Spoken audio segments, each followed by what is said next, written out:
ಮತ್ತೊಂದು ಕಡೆ ಪಂಚರಾಜ್ಯ ಚುನಾವಣೆಯ ಬಳಿಕ ರಾಜ್ಯ ಕಾಂಗ್ರೆಸ್ನಲ್ಲಿ ಪಟ್ಟದ ಪಗಡೆಯಾಟ ಜೋರಾಗಿ ನಡೀತಾ ಇದೆ.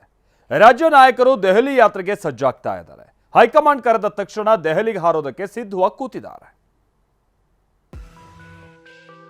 ಸರ್ಕಾರಕ್ಕೆ 3 ವರ್ಷ ತುಂಬುತ್ತಿದ್ದಂತೆ ಮತ್ತೆ ಪಟ್ಟದ ಫೈಟ್.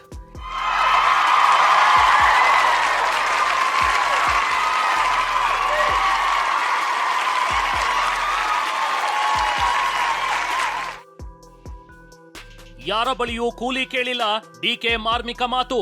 ನಾನು ಕೂಲಿ ಯಾರಿಗೂ ಕೇಳಿಲ್ಲ, ನಾನೇ ಕೂಲಿ ಕೇಳಿಲ್ಲ. ಕೂಲಿ ಏನ್ ಮಾಡ್ಬೇಕು ನಾನು ಕೇಳ್ತೀನಿ. ಶೀಘ್ರದಲ್ಲೇ ದೆಹಲಿಗೆ ನಾಯಕರ ಯಾತ್ರೆ. ಹೈಕಮಾಂಡ್ ಪ್ಲಾನ್ ಏನು? ಕರೆದಾಗ ಹೋಗ್ತೀನಿ, ಕರಿತೀನಿ ಅಂತ ಹೇಳಿದ್ದಾರೆ. ಶುಭ ದಿನ, ಶುಭ ಗಳಿಗೆ, ಶುಭ ಮುಹೂರ್ತ. ರಾಜ್ಯ ಕಾಂಗ್ರೆಸ್ ಸರ್ಕಾರ ಇವತ್ತಿಗೆ 3 ವರ್ಷಗಳನ್ನ ಪೂರೈಸಿದೆ. ನಿನ್ನೆಯಷ್ಟೇ ತುಮಕೂರಿನಲ್ಲಿ ಸಾಧನಾ ಸಮಾವೇಶ ಕೂಡ ಅದ್ಧೂರಿಯಾಗಿ ನಡೆದಿದೆ. ಅದಕ್ಕೂ ಮೊದಲು ಮೊನ್ನೆ ಕೇರಳ ಸಿಎಂ ಪ್ರಮಾಣ ವಚನ ಕಾರ್ಯಕ್ರಮದಲ್ಲೂ ರಾಜ್ಯದ ಪಟ್ಟದ ಫೈಟ್ ಬಗ್ಗೆ ಚರ್ಚೆ ನಡೆದಿದೆ ಎನ್ನಲಾಗಿದೆ. ಕಾರ್ಯಕ್ರಮದಲ್ಲಿ ಸಿಕ್ಕ ಸಮಯದಲ್ಲೇ ಮಲ್ಲಿಕಾರ್ಜುನ ಖರ್ಗೆ ಹಾಗೂ ಸಿಎಂ ಸಿದ್ದರಾಮಯ್ಯ ಮಾತುಕತೆ ಮಾಡಿದ್ದು ಸಾಕಷ್ಟು ಕುತೂಹಲಕ್ಕೆ ಕಾರಣವಾಗಿತ್ತು.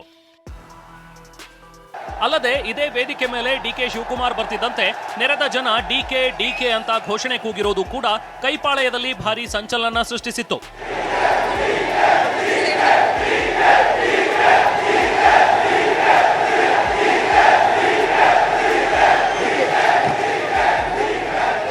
ಕೇರಳ ಕಾರ್ಯಕ್ರಮ ಮುಗಿದ 2 ದಿನಗಳಲ್ಲಿ ಕಾಂಗ್ರೆಸ್ ಪಾಳೆಯದಲ್ಲಿ ಪಟ್ಟದ ಫೈಟ್ ಮತ್ತಷ್ಟು ತೀವ್ರಗೊಂಡಿದೆ. ಹೈಕಮಾಂಡ್ ಜೊತೆ ರಾಜ್ಯದ ನಾಯಕರ ಮಾತುಕತೆ ಶೀಘ್ರದಲ್ಲೇ ನಡೆಯೋ ಸುಳಿವು ಸಿಕ್ಕಿದೆ.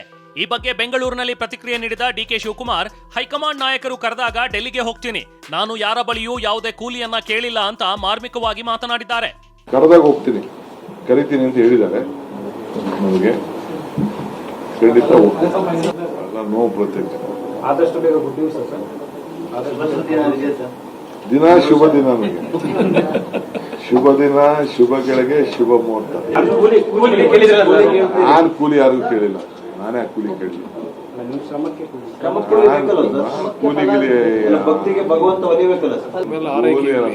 ಏನ್ ಮಾಡ್ಬೇಕು ನಾನು ಕೇಳ್ತೀನಿ. ಪರಮೇಶ್ವರ್ ಸಿಎಂ ಆಗಲಿ ಎಂದ ರಾಜಣ್ಣ ವಿರುದ್ಧ ಡಿಕೆ ಗರಂ. ಪರಮೇಶ್ವರ್ ಸಿಎಂ ಆಗಬೇಕು ಅಂತ ರಾಜಣ್ಣ ಹೇಳಿಕೆಗೆ ಡಿಸಿಎಂ ಡಿಕೆ ಶಿವಕುಮಾರ್ ಕೆಂಡಾಮಂಡಲರಾಗಿದ್ದಾರೆ. ರಾಜಣ್ಣ ಯಾಕೆ ಪರಮೇಶ್ವರನ್ನ ಸಿಎಂ ಮಾಡಲು ಹೊರಟಿದ್ದಾರೆ ಅಂತ ಡಿಕೆ ಪ್ರಶ್ನಿಸಿದ್ದಾರೆ. ಮುಂದೆ ಸಿದ್ದರಾಮಯ್ಯನವ್ರು ಏನೋ ಬದಲಾವಣೆ ಆದ್ರೆ ಪರಮೇಶ್ವರೇ ಮುಖ್ಯಮಂತ್ರಿ ಆಗ್ಬೇಕು ಅನ್ನೋರು. ನಾವು ಇನ್ನೇನಾಗಬೇಕು? ಹೌದು, ಹಿಂದೆ 8 ವರ್ಷ ಇರ್ಲಿಲ್ವಾ ಅವರು ಅಧ್ಯಕ್ಷರಾಗಿ? ಅವರು ಕೆಲಸ ಮಾಡಲಿಲ್ವಾ? ಅವ್ರು 13ರಲ್ಲಿ ಗೆದ್ದಿದ್ರೆ ಅವರೇ ಚೀಫ್ ಮಿನಿಸ್ಟರ್ ಆಗೋರು. ಅವ್ರು ಗೆಲ್ಲಿಲ್ಲ ಅವಾಗ. ಈಗ ಅದು ಹಳೆ ಕೂಲಿ ಅವ್ರದ್ದು ಬಾಕಿ ಐತಲ್ಲ. ಅಲ್ಲ, ನಾನೇ ರಾಜಣ್ಣ ಯಾಕೆ ಸಿಎಂ ಬದಲಾವಣೆ ಮಾಡಕ್ ಕೊಟ್ಟಿದ್ದಾರೆ? ಅಲ್ಲ, ಸಿಎಂ ಮುಂದುವರಿಲಿ ಅಂತ ಹೇಳಿ ಏನ್ ತಪ್ಪೇನಿಲ್ಲ. ಅಂದ್ರೆ ಪರಮೇಶ್ವರ್ ಮಾಡ್ಬೇಕು ಅಂದ್ರೆ ಸಿಎಂ ಇಳಿಬೇಕು ಅಂತ ಅವ್ರು. ನಾನು ಯಾವ ತರ ಸಿಎಂ ಬದಲಾವಣೆ ಆಗ್ಬೇಕು ಅಂತ ಹೇಳಿದ್ದೀನ? ನಾನೆಲ್ಲೂ ಹೇಳಿಲ್ಲಲ್ಲ. ರಾಜಣ್ಣನೇ ಈಗ ಸಿಎಂ ಬದಲಾವಣೆ ಮಾಡಕ್ ಕೊಟ್ಟಿದ್ದಾರೆ, ಅವ್ರು ಕೇಳಬೇಕು. ಅಧಿಕಾರಿಗಳ ಬದಲಾವಣೆ ವಿಚಾರಕ್ಕೆ ಪ್ರತಿಕ್ರಿಯೆ ನೀಡಿದ ಪರಮೇಶ್ವರ್, ಸರ್ಕಾರದಲ್ಲಿ ಅಧಿಕಾರಿಗಳನ್ನ ಬದಲಾಯಿಸ್ತಾ ಇರ್ತೀವಿ, ಆದ್ರೆ ಇನ್ನೇನು ಬದಲಾವಣೆ ಇದ್ರೂ ಹೈಕಮಾಂಡ್ ಹಾಗೂ ಸಿಎಂಗೆ ಬಿಟ್ಟ ವಿಚಾರ ಅಂದಿದ್ದಾರೆ.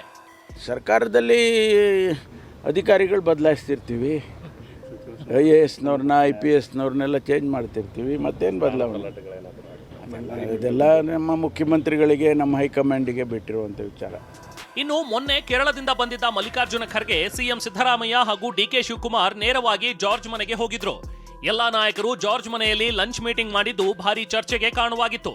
ಆದ್ರೆ ಜಾರ್ಜ್ ಮನೆಯಲ್ಲಿ ಕೈ ನಾಯಕರ ಭೇಟಿ ಕೇವಲ ಊಟಕ್ಕೆ ಮಾತ್ರ ಸೀಮಿತವಾಗಿತ್ತು ಎನ್ನಲಾಗಿದೆ.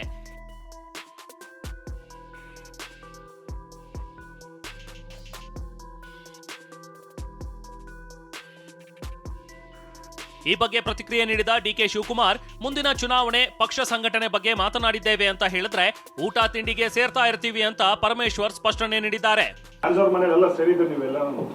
ಮುಂದೆ ರಾಜ್ಯ ರಾಜಕಾರಣ, ನಮ್ಮ ಪಕ್ಷ ಅಧಿಕಾರಕ್ಕೆ ಯಾವ ರೀತಿ ತರಬೇಕು ಅಂತೆಲ್ಲ ಚರ್ಚೆ ಮಾಡ್ಬೇಕಲ್ಲಪ್ಪ.